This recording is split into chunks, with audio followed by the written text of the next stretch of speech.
questions, tu as une question à poser. Moi, puisqu'on parle de cyclisme, je veux savoir lequel des deux est dopé finalement. Pas moi. Une question peut-être un peu de béotien. J'ai été étonné sur une des courbes, sur les courbes on en a vu plusieurs fois, des courbes qui donnent la radiotoxicité dans le temps. Et j'ai vu qu'il y avait une bosse à un moment sur une courbe, ça remonte. Alors je ne sais pas si c'est au bout de 10 000 ans, 100 000 ans. Et je ne comprends pas comment la radiotoxicité peut remonter. Alors, il a dû voir les transports de secours. Alors, je ne sais plus sur lequel c'est. En fait, les courbes, elles apparaissent parce qu'il y a des... Il y a des noyaux secondaires qui apparaissent, donc c'est peut-être sur le site du thorium. Alors je ne sais pas si est-ce que j'ai amené la bonne courbe. Normalement, je ne l'ai pas amené. Mais donc en fait, si vous regardez qui décroît, non, je n'ai pas amené sur le thorium, si c'est là. Donc en fait, la deuxième bosse du thorium, elle arrive en fait à cause de la décroissance de l'uranium-233 qui doit avoir 20 000 ans de durée de vie, un truc comme ça. 120 000 ? Merci. Et du coup, en fait, au bout d'un moment, l'uranium-233 décroît et c'est lui qui génère le pic d'activité. Il y a un pic d'activité, mais c'est lui qui devient la partie dominante du spectre décroissant. Donc la question, c'est est-ce qu'il y a des paires qui le produisent et du coup, est-ce que sa concentration augmente dans le temps, parce qu'en fait, c'est ça qui se passe. Il faut envisager qu'il y a plusieurs chaînes, plusieurs noyaux qui descendent. C'est quoi, c'est Neptune 937 qui doit descendre dessus ? Quelque chose comme ça. Donc je ne sais plus comment ça se passe, mais on doit pouvoir trouver tout. Oh, mais non, j'ai pas assez préparé cette partie-là. Excusez-moi. Est-ce que le U233 est un émetteur gamma ? Sûrement un peu, mais rien à voir avec les descendants de l'uranium-232. La question en fait, c'est quelle est l'énergie de ces gammas, parce que plus ils sont énergétiques, moins ils sont absorbés, donc plus ils pénètrent des grandes profondeurs. Oui. Est-ce que c'est sur cette courbe-là Alors voilà, donc ça c'est ici. Donc cette bosse ici, ça c'est une bosse qui est produite par la décroissance de l'uranium-233 et l'activité augmente parce que son père, qui doit être je sais pas qui, décroît sur lui. C'est le fils qui est plus court. Alors c'est son... oui. Bon, tu nous le referas à table parce que j'ai perdu le truc. Et donc c'est dans les chaînes de décroissance, il y en a un qui descend sur l'autre et suivant dans quel sens sont les durées de vie, on peut avoir des augmentations de radioactivité. Je ne saurais pas faire l'équation de tête. Adrien, est-ce que tu me permettrais de faire 8 mots de synthèse de ce que tu as dit ? Bien, moi, bien sûr, c'est au Sherman de le point. J'avais fait cette image il y a quelques années dans un article et je l'avais appelé le thorium et la cerise sur le gâteau. Voilà.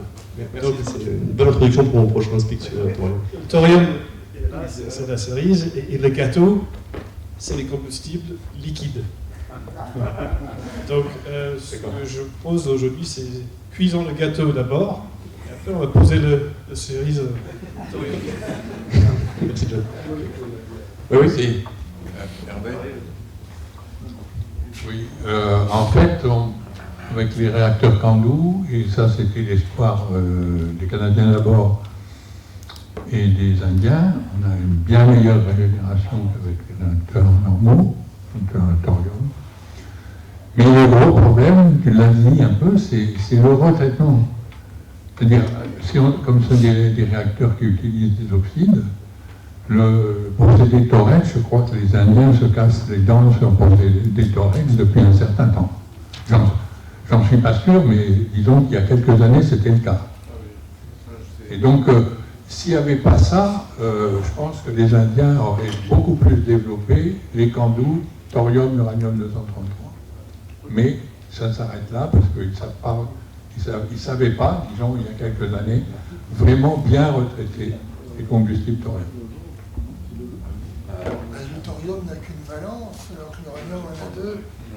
C'est ça la clé. Une réponse ici par le public. Sinon, Bernard doit avoir Oui.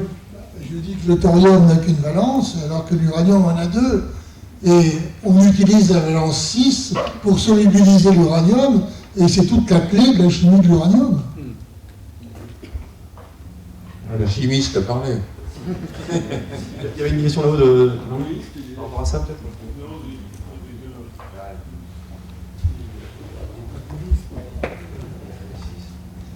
Oui, de mon point de vue, c'est lié à ce qui vient d'être dit, et ça se traduit par deux difficultés. Une difficulté à dissoudre la taurine, l'oxyde de thorium, c'est beaucoup plus léger. Donc ils mettent du fluor, on arrive à trouver des solutions, c'est plus complexe.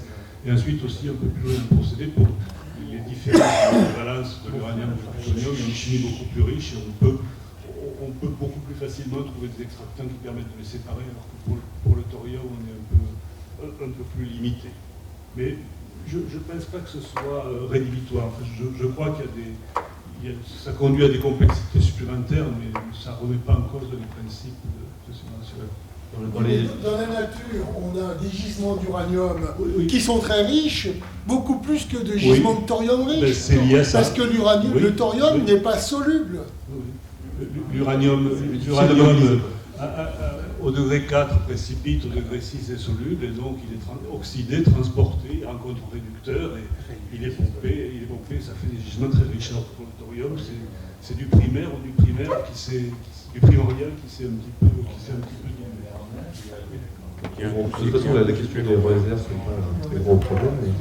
Mais c'est lié à la même chimie, effectivement. C'est la diversité de la chimie, fait que c'est plus simple dans un sens que non. Donc c'est le côté du départ au deuxième aussi. Ça oui, ça contribue au fait qu'il part en deuxième. C'est que la chimie est plus compliquée, donc il est meilleur en cœur, mais la chimie est plus compliquée, la séparation est plus difficile, la fabrication aussi va être plus difficile. Rien n'est parfait. Ah non, rien n'est parfait. Deuxième principe, suppose que les choses faciles existent. J'arrive. Tu veux passer là. L'uranium 233 émet plus de neutrons à fission que le PU. Les militaires, ça doit les intéresser. Alors, par fission, en spectre rapide, c'est le plutonium qui en émet le plus. L'uranium 233, comme j'ai montré, le nombre de neutrons produits par fission n'augmente pas très vite. Donc on a su faire des bombes avec ça, mais c'est plus difficile d'obtenir des réactivités très très importantes, c'est ce que j'ai montré tout à l'heure. C'est un peu plus difficile en uranium 233 qu'en plutonium. Mais je ne comprends pas très bien comment fonctionnent les bombes. Il y a des gens dans la salle qui ont sûrement beaucoup plus travaillé que moi sur la question. Je voulais juste rajouter à ce qu'a dit Jean-Yves. L'uranium 233, j'ai découvert ça il n'y a pas très longtemps, a une masse critique beaucoup plus faible que le PO ou l'uranium. Ça, c'est lié à sa capacité de ne pas absorber. Et donc, ça pourrait être tentant pour la prolifération, mais grâce à l'uranium 232 qui émet un gamma 295, on le voit venir.